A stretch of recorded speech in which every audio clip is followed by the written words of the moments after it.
BRS की यौम-ए-तासीस के मौके पर वर्किंग प्रेसिडेंट केटीआर ने झंडा लहराया।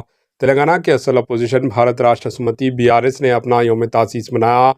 पार्टी के कारगुजार सदर केटीआर ने पार्टी हेडक्वार्टर्स तेलंगाना भवन में पार्टी परचम लहराया। इस मौके पर पार्टी कारकुनों से खिताब करते हुए इन्होंने कहा कि पार्टी अवाम के लिए साबित कदमी और मेहनत के साथ काम जारी रखेगी।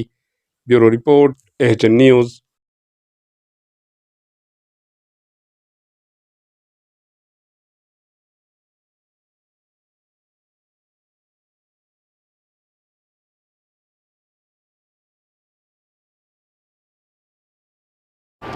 एएचएन न्यूज़ को लाइक करें, शेयर करें और सब्सक्राइब करना ना भूलें।